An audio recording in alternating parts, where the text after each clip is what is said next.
Mick, please. Honourable, this Sunday, a 34-year-old mother will leave her home in Wilton in Cork City and travel up to Dublin.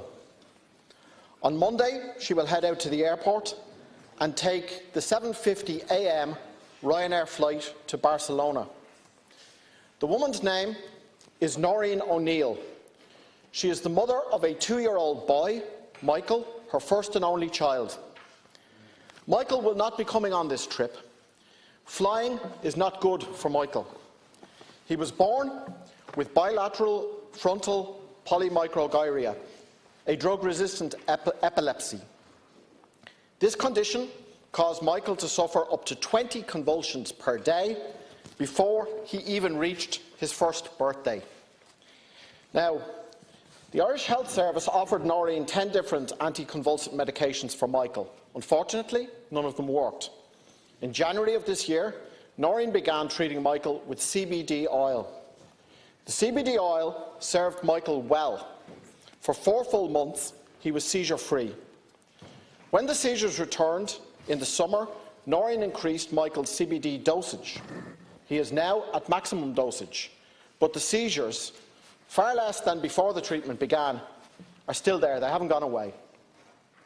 Noreen tried to get a licence for THC under the licensing system introduced by Minister Harris. However, each one of the 3 neurologists she approached declined to apply for the licence. And so, Noreen is left now with just 2 choices: watch her son stay gripped by seizures as they possibly worsen, or go to Barcelona. Barcelona is the home of the Calapa Clinic. This is the clinic which has been overseeing Michael's CBD dosage in recent months via Skype. It is at the Calapa Clinic that Michael's first prescription dosage of THC is now being made up. Noreen O'Neill will fly back into Dublin Airport at midday next Wednesday with enough THC to last Michael until the end of January.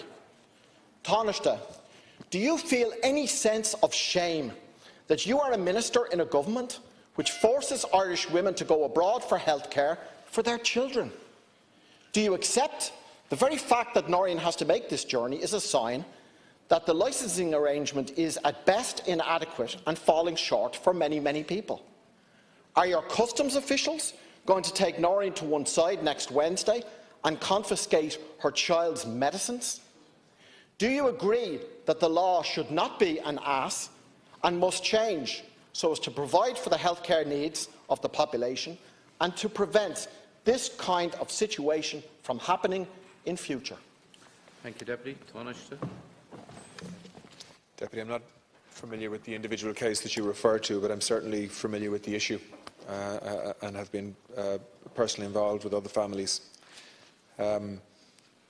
The Cannabis for Medicinal Use Access Programme that the Government is to implement aims to facilitate access to cannabis-based products or preparations that are of a standardised quality and which meet an acceptable level of quality assurance under the manufacturing process. The programme will provide access for patients who are under the care of a medical consultant for the following medical conditions which have failed to respond to standard treatments: spasticity associated with multiple sclerosis, intractable nausea and vomiting associated with chemotherapy, and severe treatment-resisted epilepsy, which seems to be the issue that you're referring to in relation to Michael. An expert reference group has drawn up operational, clinical and practice guidelines for healthcare professionals treating patients through the programme, and has advised that cannabis oils should be used for the purpose of achieving accuracy and consistency of dosing for patients. And Department officials are working on secondary legislation in the form of 3 statutory instruments which will underpin the access programme. So what I'm saying to you here, Deputy, is I and the Government don't think it's appropriate that politicians should be the ones making decisions as to what is appropriate health treatment for children or adults. What we are not in relation to drug treatment, Deputy. What we're trying to do here is ensure that medical practitioners, consultant doctors can work with families, like the family that you have mentioned today, to ensure that that children are getting appropriate treatment, and that we can import, where appropriate, treatments that aren't available here in Ireland. The Minister has shown more than a willingness to facilitate the licensing for that on application. I'm not aware of a single application that has come from a consultant to import medicinal cannabis that has been refused. So there's a process here. I know a number of deputies have raised this issue repeatedly to try to make sure that we have a streamlined system here that works with families. That means that mothers don't have to travel abroad to Amsterdam or Barcelona or elsewhere to try and bring back product, and that we can have a system where in certain circumstances children can access drugs that need to be imported from abroad. But that does need to be in the context of the supervision and the recommendation of a consultant doctor who are trained to make medical decisions in the interests of patients. Barry. Tánaiste, there is a system in place, but the system is not working. There are thousands of people in this country who need medicinal cannabis, sometimes for their children. How many have got the licence? 12 have got the licence, Tánaiste. So less than 1% of people who need it have got it, and 99% of people who need it have not got it. One of the reasons is there is a chill factor. There is a chill factor for neurologists. The THC is still illegal below a very, very low dosage, and neurologists are nervous about the position. It's a Schedule 1 drug, not prescribed for medical purposes. That needs to change the way it is different in the Netherlands. You say that under the system that people should not have to go abroad. People have to go abroad still, even if they have the licence.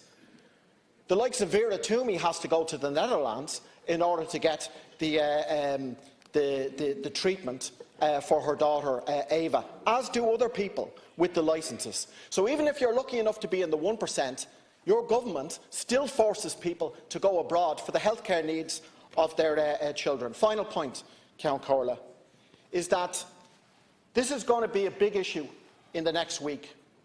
Noreen will be posting on her Facebook page reports, including videos of her travel experience and her journey.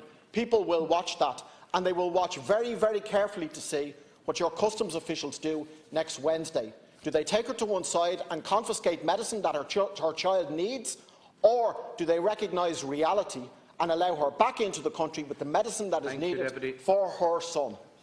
Tánaiste. Yeah.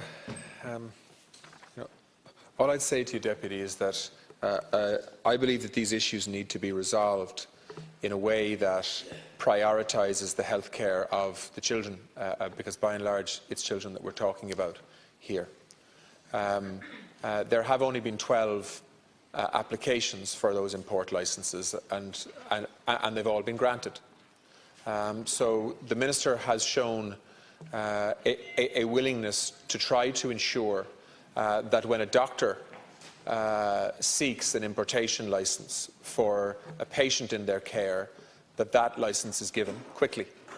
We are also trying to ensure that neurologists understand that these products are available, although they are somewhat limited in terms of where you can source them from.